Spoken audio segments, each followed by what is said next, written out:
The Desperate Call, The Fall of Zelthara. Prime, the war room of the Zeltharian flagship Eternal Horizon, trembled as another plasma burst struck its shields. Commander Isara gripped the edge of the tactical display, her silver scales dulling under the flickering emergency lights. Around her, officers worked frantically at their stations, their usually calm demeanor shattered by 3 weeks of relentless assault. The Vakrim swarm had come without warning. One moment, the Zeltharian Empire's outer colonies reported normal operations. The next, entire star systems went dark. No distress calls, no survivors, just silence that spread like a disease across the galactic arm. When the swarm finally revealed itself at the Battle of Kelro Station, the Zeltharian Third Fleet had been annihilated in 47 minutes. 700 ships reduced to debris and radiation. The Volcrum were unlike any enemy the galaxy had faced in recorded history. They did not negotiate. They did not take prisoners. They simply consumed everything in their path, breaking down matter itself to fuel their endless expansion. Now the swarm surrounded Zelthara Prime, the Empire's homeworld. Isara watched the tactical display with mounting despair. Red hostile markers outnumbered her defensive forces 12-1. The orbital defense platforms that had protected her people for 3,000 years were failing one by one. She had perhaps 6 hours before the swarm reached the planet's surface. 6 hours before 8 billion Zeltharians faced extinction. Her communications officer, a young male named Varix, turned to her with desperation in his eyes. "Commander, the Fifth Fleet reports they cannot break through the swarm's perimeter. Admiral Kelroth requests permission to fall back to the inner colonies." Isara felt her heart sink. The Fifth Fleet was their last hope for reinforcement. Without them, the defense was truly hopeless. She had sent 17 requests to the Galactic Assembly over the past week. 17 pleas for aid from the dozens of civilizations that had traded with the Zeltharian Empire for centuries. The responses had been uniform: regret, sympathy, and rejection. The Thaxian Confederation cited resource constraints. The Morpheus Collective declared neutrality. The ancient Kryn Dominion, who had fought alongside Zelthara in the border wars, simply closed their communication channels. Fear had fractured the galaxy. Every species looked at the Vakrim swarm and saw their own potential extinction. Better to hide and hope the storm passed than risk drawing the swarm's attention. Isara understood their logic even as it condemned her people to death. The forbidden Gambit Isara made her way to the ship's secure communication suite, dismissing the guards outside. Inside the cramped chamber, she sat before the quantum transmitter and pulled up the emergency protocols. Her claws hesitated over the controls. What she was about to do violated 17 different interstellar treaties. The Galactic Assembly had forbidden contact with certain regions of space for good reason. Some sectors harbored dangerous phenomena, others contained aggressive pre-spaceflight civilizations. And then there was the Sol system. Every spacefaring species knew the warnings about Sol. The survey drones sent there too, 100 years ago, had returned, with data so disturbing that the Assembly classified it at the highest level. The report spoke of a yellow dwarf star orbiting a single habitable planet, a Deathworld, Class 12 hazard rating, the highest possible. The planet called Earth possessed gravity 30% above galactic standard.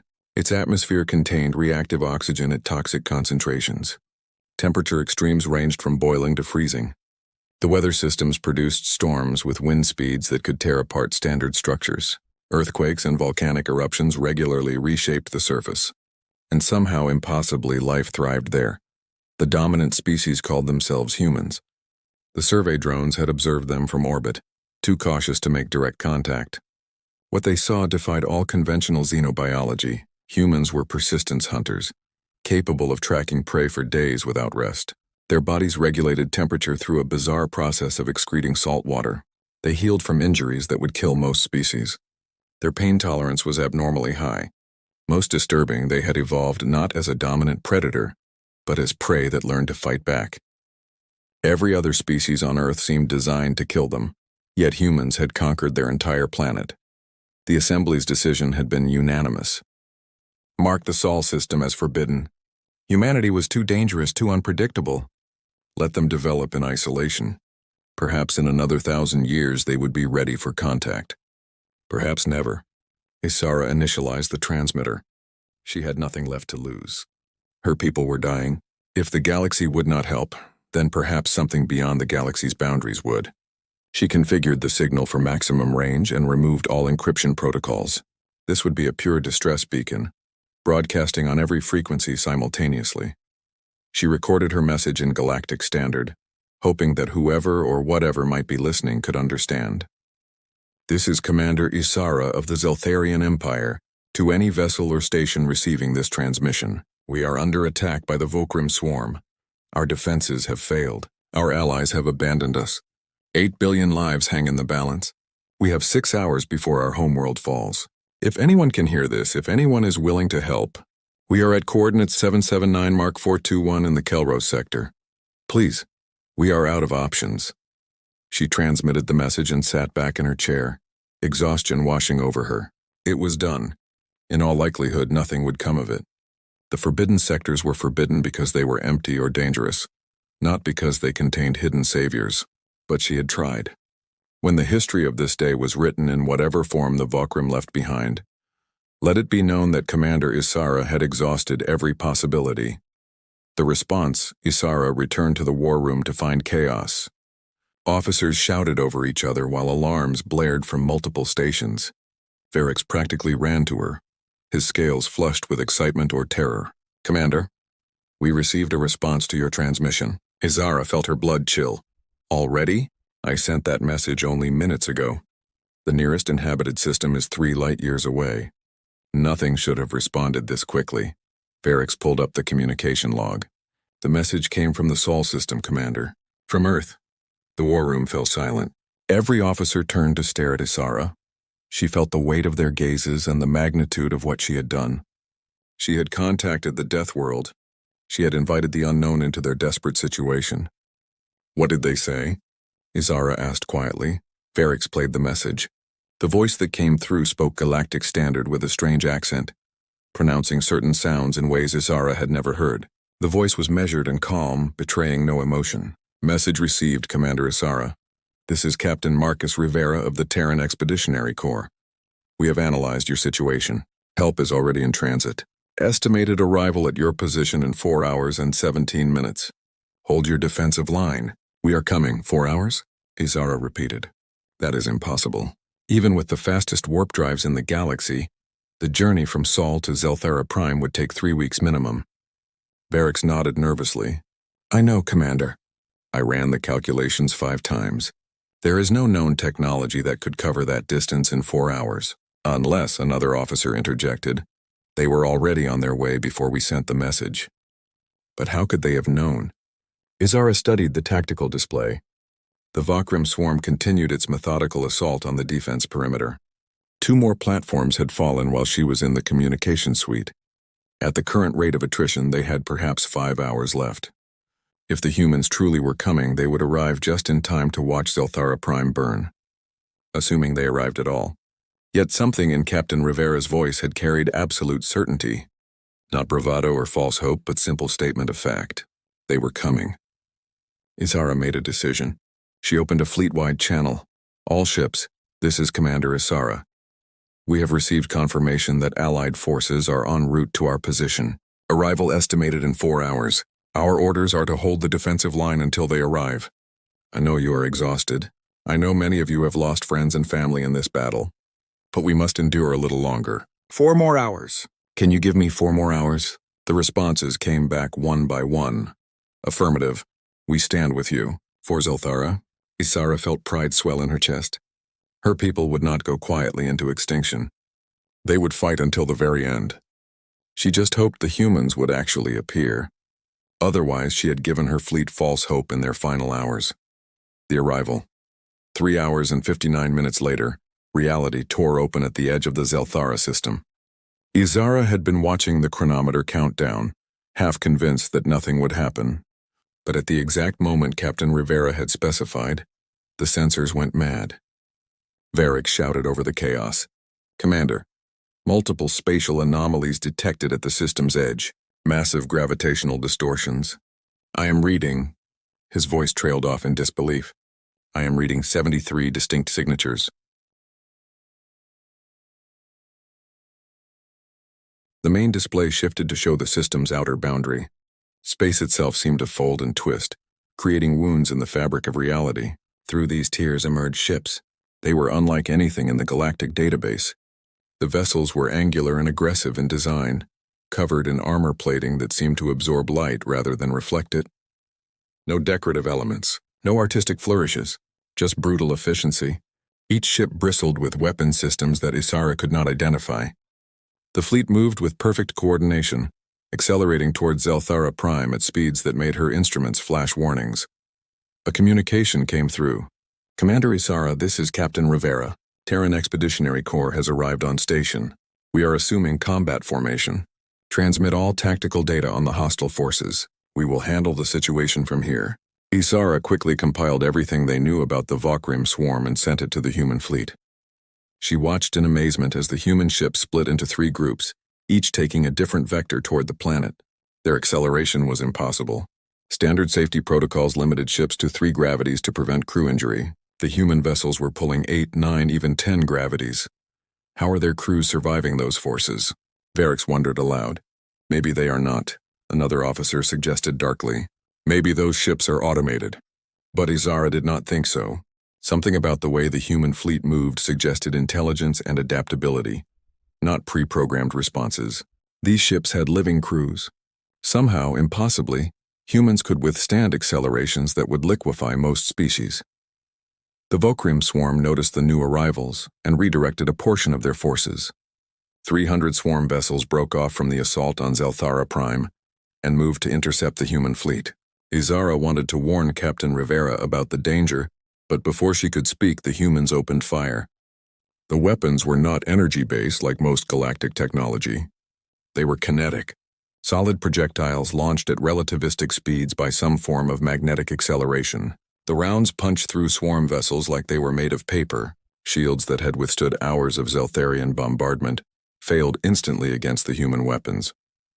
In less than 3 minutes, the humans destroyed 87 swarm ships without losing a single vessel of their own. The remaining Vokrim forces hesitated, something Isara had never seen them do before. The swarm did not feel fear. It did not retreat. Yet now, facing an enemy it did not understand, the Vokrim collective intelligence paused. The human fleet did not pause. They accelerated harder, closing the distance at suicidal speeds. Standard combat doctrine called for engagement at maximum range, where sensors and computers could track targets effectively. The humans wanted close combat. They wanted to see their enemies die. Captain Rivera's voice came through again, and this time Isara heard something new in his tone. "Not anger or bloodlust, but cold professional focus. Commander Isara, we are implementing Shadow Protocol. Recommend your forces pull back to defensive positions around the planet. Things are about to get messy." Isara did not understand what Shadow Protocol meant, but she trusted the certainty in Rivera's voice. She ordered the Zeltharian fleet to fall back. As her ships withdrew, the human vessels dove into the swarm's formation. What happened next would be discussed in military academies for generations. The humans did not just fight. They hunted. Their ships moved through the Vokrim formation like predators through a herd, isolating targets and eliminating them with ruthless efficiency. They used the swarm's own numbers against them, positioning themselves so that Vokrim ships fired on each other. They employed tactics that seemed to predict enemy movements before they happened. One human destroyer, smaller than most of the swarm vessels, took heavy fire that collapsed its shields and breached its hull. Isara expected it to retreat for repairs. Instead, it accelerated directly toward the Vokrim battleship that had damaged it and rammed the larger vessel at full speed. The collision destroyed both ships in a massive explosion. Isara stared in horror.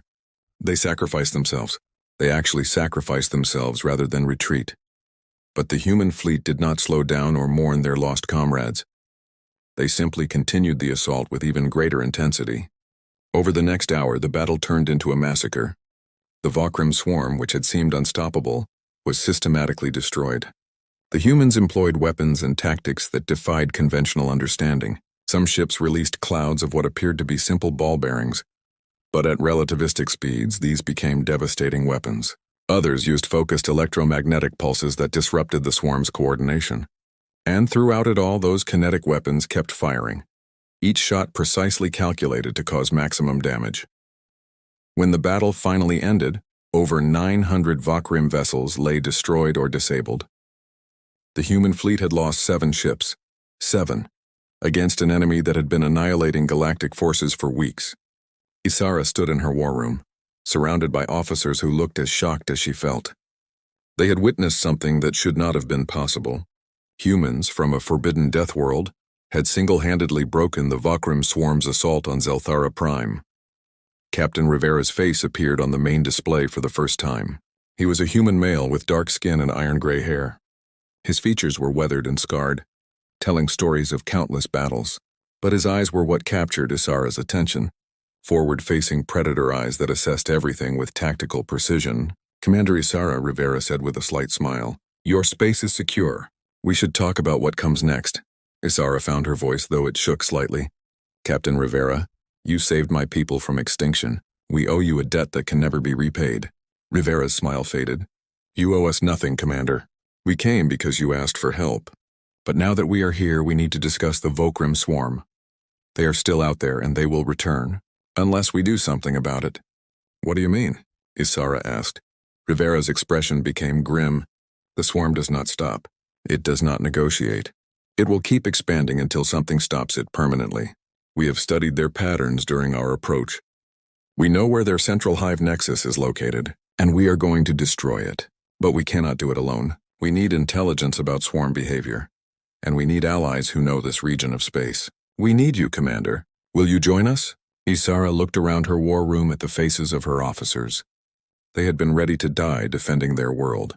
Now they were being offered a chance to strike back against the enemy that had nearly destroyed them. The decision was easy. She met Rivera's gaze and straightened to attention. "Captain Rivera, the Zeltharian Empire stands with Earth. Tell us what you need."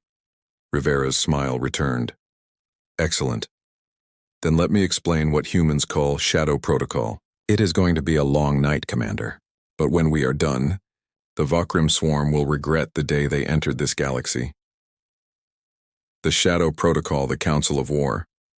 The conference room aboard the human flagship Valiant Dawn was unlike any military space Isara had ever seen. Where Zeltharian vessels featured elegant curves and artistic displays of their culture's achievements, this room was purely functional. Metal walls lined with tactical screens, a central holographic projector that dominated the space, chairs that adjusted for different species but remained utilitarian in design. Everything spoke of a civilization that had learned to make war an exact science. Captain Rivera stood at the head of the table alongside several other human officers. Isara had brought her senior staff, including Varix and Admiral Kelroth, who had managed to fight his way through the swarm's perimeter once the humans cleared a path.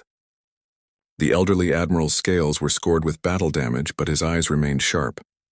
Next to the Zeltharians sat 3 representatives from other species that had answered the humans' call. Ambassador Threll of the Morpheus Collective, a crystalline being whose body refracted light in hypnotic patterns. General Cross of the Thaxian Confederation, a 4-armed warrior whose people had once been renowned for their military prowess before fear of the swarm made them retreat behind their borders.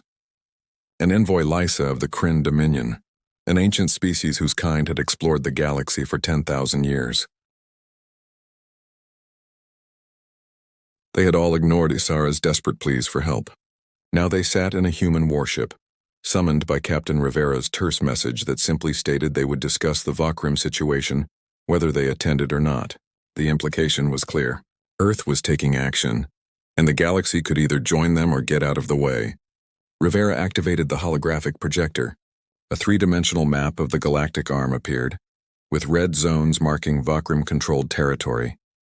The swarm had consumed 47 star systems in the past 6 months. Thousands of colonies, trillions of lives. The red zones were spreading like infection through the galaxy. "Here is what we know about the Vakrim swarm," Rivera began. His voice was calm and measured, like a teacher presenting a lesson rather than a military commander discussing genocide. "The swarm operates on a hive mind principle. Individual units possess minimal intelligence, but they are connected through quantum entanglement to central nexus nodes. These nodes coordinate strategy across vast distances instantaneously. Standard galactic doctrine has been to fight the swarm ship by ship, which is why every engagement has been a war of attrition that the swarm wins through superior numbers." Ambassador Threll's crystalline form pulsed with light, their method of communication translated by the universal interface. This information is well known, Captain. What does humanity bring to the situation that changes the tactical reality? Rivera smiled, and Izara noticed the other humans in the room shared that same predatory expression. We change the reality by refusing to play by the swarm's rules. You have been fighting a defensive war, trying to protect what you have. Humans learned long ago that the best defense is to eliminate the threat at its source. We are not going to fight the swarm. We are going to kill it. He manipulated the holographic display, zooming into a cluster of stars deep in former Thaxian territory. This is the Kovash Nebula. Sensor data shows massive energy signatures emanating from a planetary system at its center. We believe this is the location of the swarm's primary nexus, the central intelligence controlling all Volcrum operations across this sector. If we destroy it, we decapitate their entire command structure. The individual swarm units will lose coordination and become vulnerable. General Cross leaned forward, his forearms crossed skeptically. The Kovash Nebula is defended by an estimated 5,000 swarm vessels. Even with your impressive technology, Captain, you cannot fight those numbers and win. Rivera's smile widened. You are correct, General. We cannot fight those numbers in conventional battle. That is why we are not going to fight them. We are going to sneak past them. The room erupted in confused voices. Envoy Lysa's translator rendered her skepticism clearly. Captain Rivera, perhaps your species does not understand the nature of space combat. Stealth in vacuum is virtually impossible. Sensor networks detect heat signatures, gravitational distortions, and countless other indicators. A fleet cannot simply sneak through defended space. That is correct for traditional fleet movements, Rivera agreed. But humans did not develop their military doctrine in the orderly environment of galactic civilization. We learned to fight on a death world where survival meant adapting to impossible circumstances. We learned that when you cannot win through strength, you win through deception. Let me introduce you to Shadow Protocol. The Deathworld Doctrine. Rivera gestured to one of his officers, a woman with pale skin and sharp features who introduced herself as Commander Sarah Chen. She took over the presentation, and the holographic display shifted to show technical schematics that made Isara's head hurt, trying to comprehend them. Shadow Protocol is the culmination of 2 centuries of human military development, Chen explained. When humanity first achieved faster-than-light travel, we expected to find a galaxy full of potential threats. We designed our doctrine around the assumption that we would be outnumbered and outgunned in any conflict. Therefore, we needed force multipliers that did not rely on superior numbers or technology. The display showed a human ship, but something was different about it. The hull seemed to absorb sensor waves rather than reflect them. Our vessels incorporate materials developed from studying Earth's deep-sea creatures that use bioluminescence and light absorption for camouflage. We combine this with quantum field manipulation that scatters sensor readings. The result is ships that have a drastically reduced detection signature, not invisible but close enough that we can operate in hostile territory without immediate detection. Admiral Kelroth studied the schematics with growing interest. Even with reduced signatures, coordinating a fleet movement through defended space would be nearly impossible. How do you communicate without the enemy detecting your transmissions? We do not communicate, Chen replied simply. At least not in the way you understand. Shadow Protocol operations use something we call the Silence Doctrine. Each ship operates independently, following pre-planned routes and objectives. Captains have complete tactical autonomy. We trust our people to adapt to changing circumstances without needing constant communication from command. Isara felt her scales ripple with unease. That level of operational independence was unthinkable in Zeltharian military doctrine. How do you maintain coordination? How do you prevent chaos? Chen's expression softened slightly as if she understood Isara's concern. Commander, humans evolved as pack hunters. We learned to coordinate complex hunts through minimal communication and deep trust in our companions. A human hunter could track prey for days, adapting to changing conditions, knowing that their fellow hunters would do the same. We brought that instinct into space. Our captains do not need orders because they already understand the mission and trust each other to fulfill their roles. Ambassador Threll pulsed with agitated light. This seems incredibly risky. What happens when circumstances change and your ships cannot adapt quickly enough? Then we improvise, Rivera said flatly. Another thing humans are exceptionally good at. On Earth, survival often depended on adapting to sudden changes. Predators that did not expect, weather that turned deadly without warning. We learned to think on our feet, to turn disadvantages into advantages. It is messy and chaotic, but it works. General Cross uncrossed his arms, clearly intrigued despite his skepticism. Assuming you can infiltrate the Kovash Nebula without detection, how do you plan to destroy a planetary nexus defended by thousands of ships? The display shifted again, showing a new type of weapon that made Isara's blood run cold. This is what humans call a world breaker, Chen said quietly. It is a kinetic weapon scaled to planetary assault. Essentially, it is a massive projectile with a relativistic drive system. We accelerate it to a significant fraction of light speed and aim it at the target. When it impacts, the kinetic energy release is equivalent to multiple thermonuclear detonations. Envoy Lisa's translator crackled with horror. You would destroy an entire planet? Chen met the envoy's gaze without flinching. The Volkrim swarm has already destroyed 47 worlds and killed trillions. Yes, we would destroy their nexus planet to stop them. War is not clean, envoy. It is not honorable or glorious. It is survival. Humanity learned that lesson over thousands of years of conflict on our homeworld. We do what is necessary to protect our people and our allies. The room fell silent.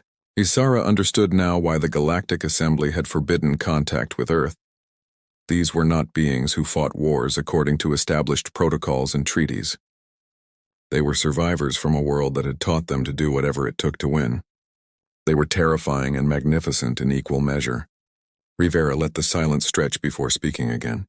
Here is the operation. The Terran fleet will infiltrate the Kovash Nebula using Shadow Protocol. We will position worldbreaker weapons around the Nexus planet. Meanwhile, Allied forces, he gestured to the others around the table, will create a diversion at the nebula's edge, a conventional assault that draws the swarm's attention and forces them to commit their defensive forces. You want us to be bait, General Cross stated flatly. Rivera nodded, yes, but not sacrificial bait. Your forces will engage at maximum range, using hit-and-run tactics to keep the swarm occupied without suffering catastrophic losses. The swarm's hive mind will fixate on the visible threat, while our shadow fleet moves into position undetected. Once the world breakers are ready, you will receive a signal to withdraw immediately. 60 seconds later, the Nexus planet will cease to exist. Isara studied the tactical plan displayed before them. It was audacious and risky, relying on coordination between forces that had never worked together and tactics that defied conventional doctrine. It was also brilliant. The swarm's hive mind was optimized for conventional warfare. It would not anticipate an enemy that refused to fight conventionally.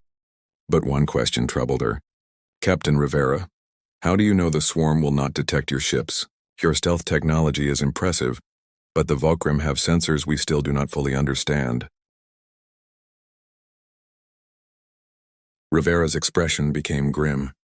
We do not know, Commander. This is our first major operation in galactic space. Shadow Protocol has been tested in simulations and limited engagements, but never against an enemy like the swarm. There is a significant possibility that we will be detected before reaching our objectives. If that happens, the Shadow Fleet will be trapped deep in enemy territory with no support.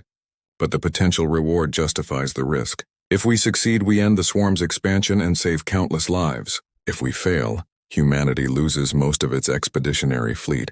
We have accepted that possibility. Isara felt a chill run through her body. These humans were willing to gamble their entire military presence in this sector on a single operation. That level of commitment was either insane or showed a depth of courage she had rarely encountered. Perhaps both. She looked at her fellow representatives. Ambassador Threll pulsed thoughtfully. General Cross seemed to be calculating odds. Envoy Lysa's ancient eyes studied the humans with an expression Isara could not read. The Zeltharian Empire will participate, Isara said firmly. You saved our homeworld, Captain Rivera. The least we can do is serve as your diversion while you strike at the swarm's heart. One by one, the others agreed. The Morpheus Collective would contribute their fast attack ships. The Thaxian Confederation would deploy their heavy cruisers. Even the Kryn Dominion, who had abandoned the fight weeks ago, pledged their support. Rivera nodded, satisfaction evident in his expression. Then we have an alliance. Welcome to humanity's way of war, ladies and gentlemen. It is going to be brutal, unconventional, and possibly suicidal. But I promise you this. When we are done, the galaxy will remember that the Volkrim swarm was not unstoppable. They will remember that when pressed, even the most disparate species can unite against a common threat, and they will remember that Earth stands with its allies. The shadow strike 4 days later, the combined fleet assembled at the edge of the Kovash Nebula. Isara stood on the bridge of Eternal Horizon, watching the tactical display as hundreds of ships took their positions. The Alliance fleet, composed of Zeltharian, Morpheus, Thaxian, and Kryn vessels, formed the visible strike force. Behind them, barely registering on sensors, the human shadow fleet prepared for infiltration. Captain Rivera had transferred to a smaller vessel called Silent Hunter for the operation.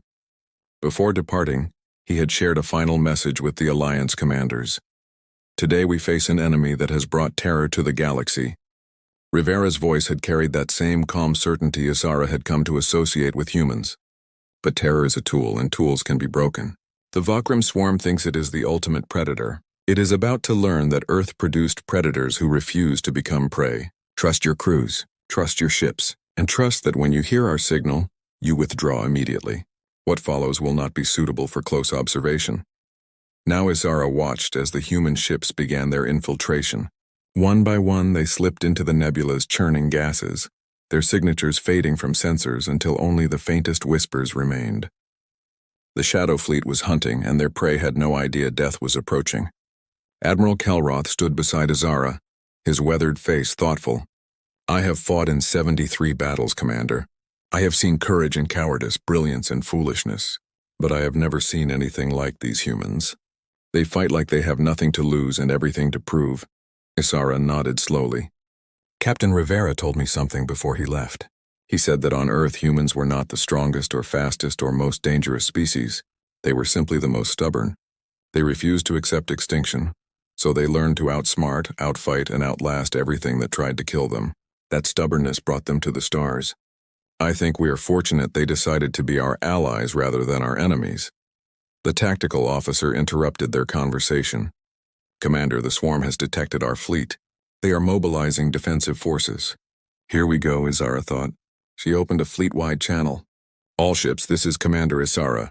Begin Operation Sunrise. Engage the enemy at maximum range. Remember, our goal is to distract, not to win. Keep them focused on us while our allies do the real work. For Zelthara, for the Alliance, for the galaxy." The Alliance fleet surged forward, weapons firing in coordinated volleys that lit up the nebula's edge with brilliant explosions.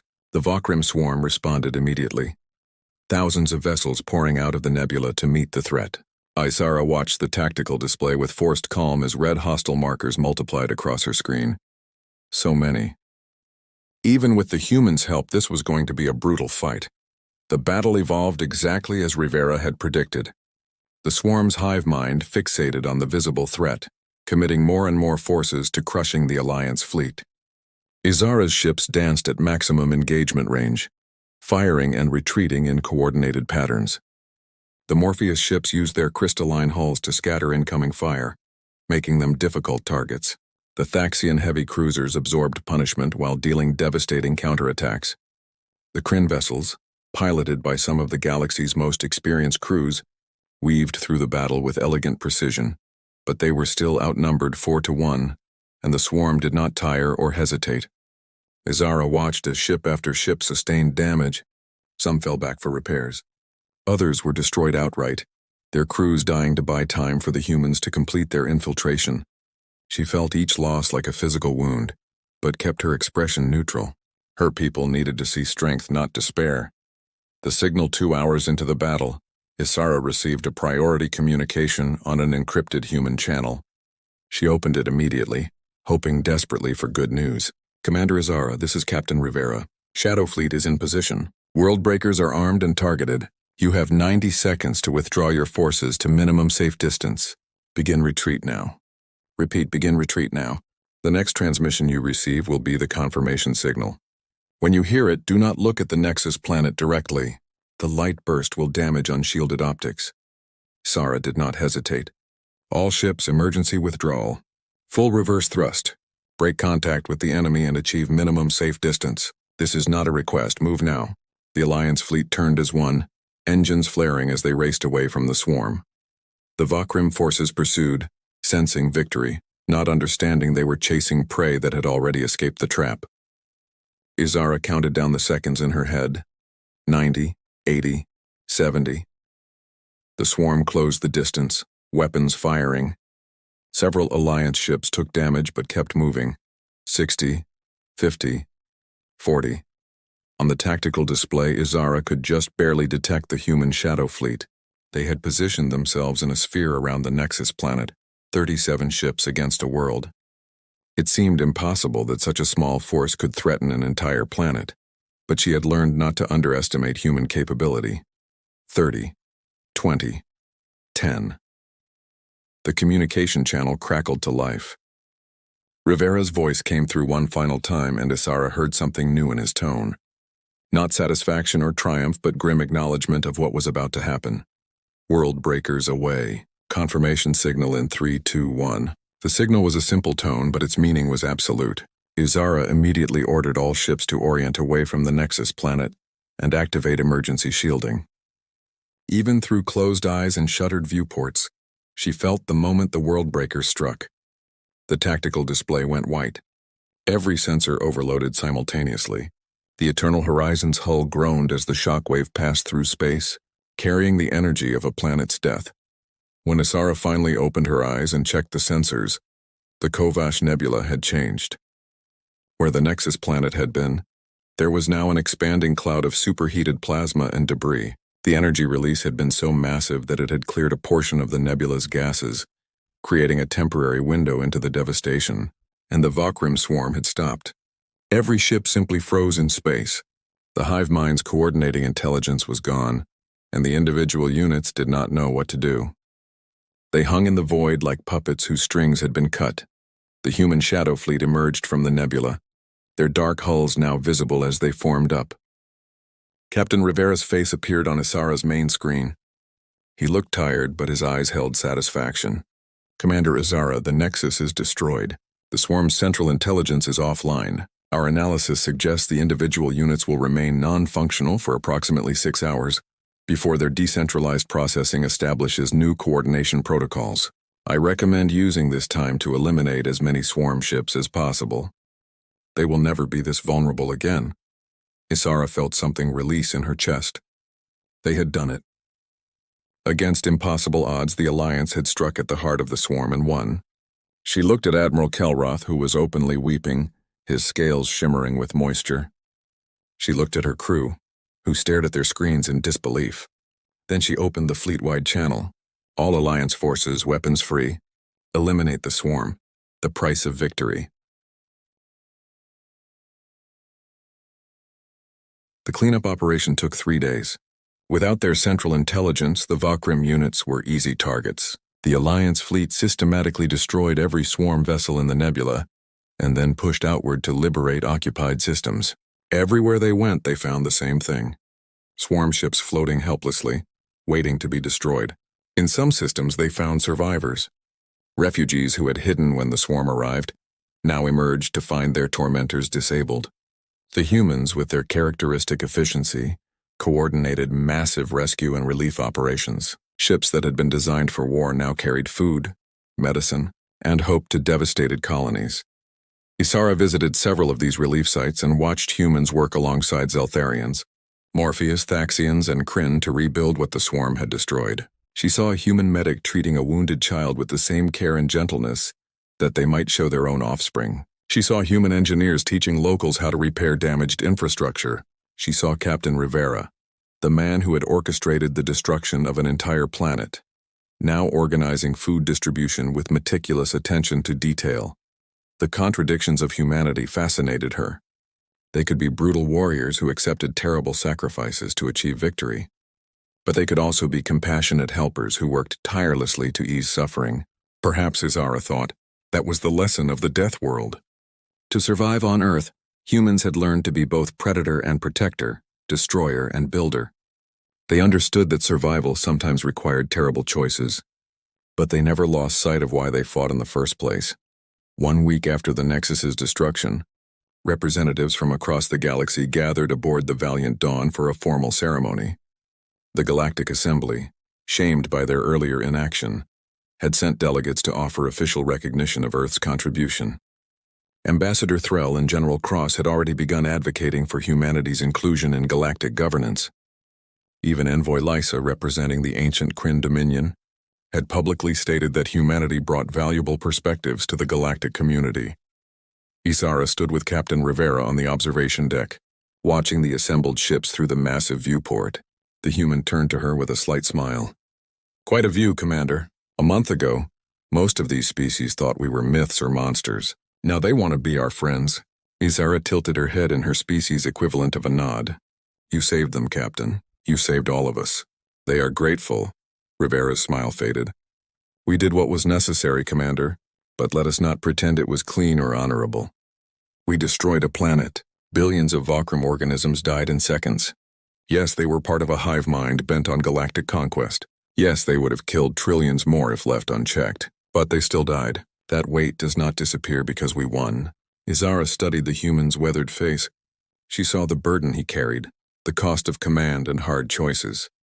"You carry that weight so others do not have to," she said quietly. "That is what leaders do." "Perhaps," Rivera replied. "Or perhaps we are just stubborn enough to do what others will not. The galaxy will decide which interpretation they prefer." He turned from the viewport to face Isara directly. "Commander, I need to tell you something. The Terran Expeditionary Corps is not staying." Isara felt her heart skip. "What do you mean?" Rivera sighed. "Earth sent us out here to explore and assess the galactic situation. We have done that. Now we need to return and report. The galaxy is much larger and more dangerous than we anticipated. Humanity needs to prepare for deeper integration with galactic civilization, and that will take time. We cannot maintain a large fleet presence here indefinitely." "But you are leaving us vulnerable," Isara protested. "The swarm is broken, but there could be other threats." Rivera shook his head. "We are not leaving you vulnerable, Commander. We are leaving you stronger. Look at what you accomplished in the past week." The Alliance fleet coordinated relief efforts across 24 systems. Species that would not speak to each other a month ago are now working side by side. You have learned from our tactics and adapted them to your own doctrines. You do not need Earth to protect you anymore. You need to believe in your own strength. He pulled out a data module and handed it to Isara. "This contains everything. Schematics for our stealth technology, training materials for Shadow Protocol operations, tactical analysis of our campaigns, engineering specifications for our weapon systems. We are sharing it with all Alliance members, not because we think you will become like us, but because we think you will take these tools and make something better, something uniquely suited to your own strengths and circumstances." Isara took the module with trembling hands. "This is extraordinary. Most species guard their military technology jealously. Why would you share everything?" Rivera smiled again, and this time it reached his eyes. "Because that is what allies do, Commander. Earth learned long ago that true strength comes not from hoarding knowledge, but from lifting others up.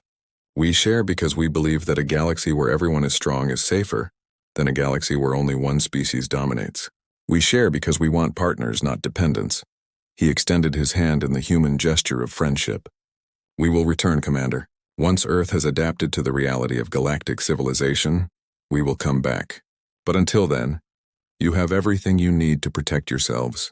Trust in your people, trust in your allies, and remember that the Vokrum swarm, which seemed unstoppable, was defeated because you had the courage to ask for help and the wisdom to accept it. That courage and wisdom will carry you through whatever comes next." Isara placed her tentacle in his hand.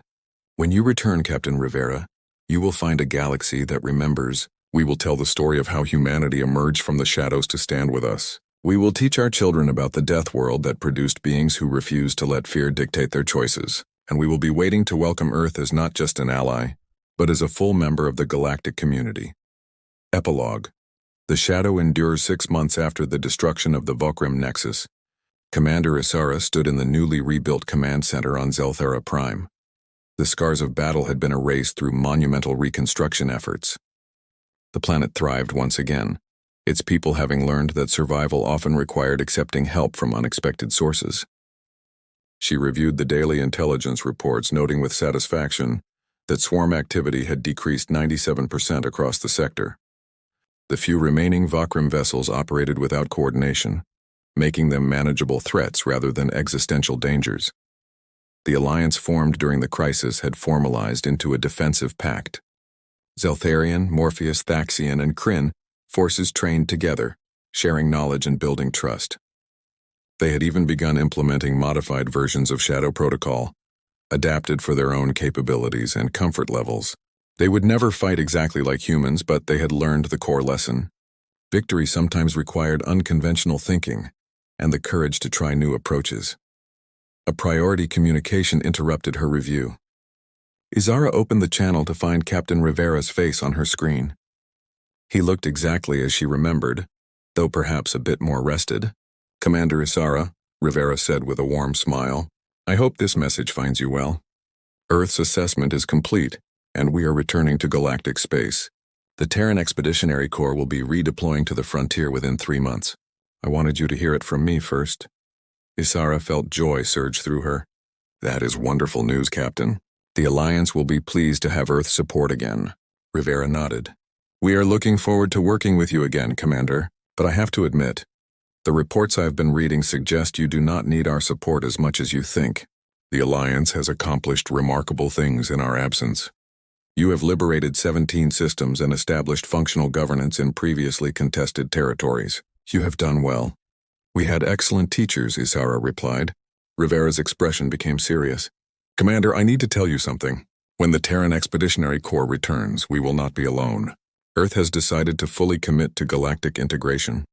We are opening formal diplomatic relations, establishing trade agreements, and yes, expanding our military presence. The galaxy is about to meet humanity in force." Izara felt a mixture of excitement and apprehension. "That will change everything, Captain." Rivera nodded slowly. "It will. And not everyone will be happy about it. There are species who prefer the old ways, who fear change and distrust outsiders. We expect resistance, but we also believe that the galaxy is stronger when all voices are heard, including Earth's. We are coming not as conquerors, but as partners. I hope the Alliance will help others understand that. The Zeltharian Empire will stand with Earth," Izara promised, "as you stood with us in our darkest hour." Rivera smiled. "I never doubted it, Commander. Earth and Zelthara, an unlikely partnership between a death world and a garden world. But perhaps that is exactly the kind of alliance the galaxy needs. Different strengths, complementary capabilities, and mutual respect. That is the foundation of something enduring."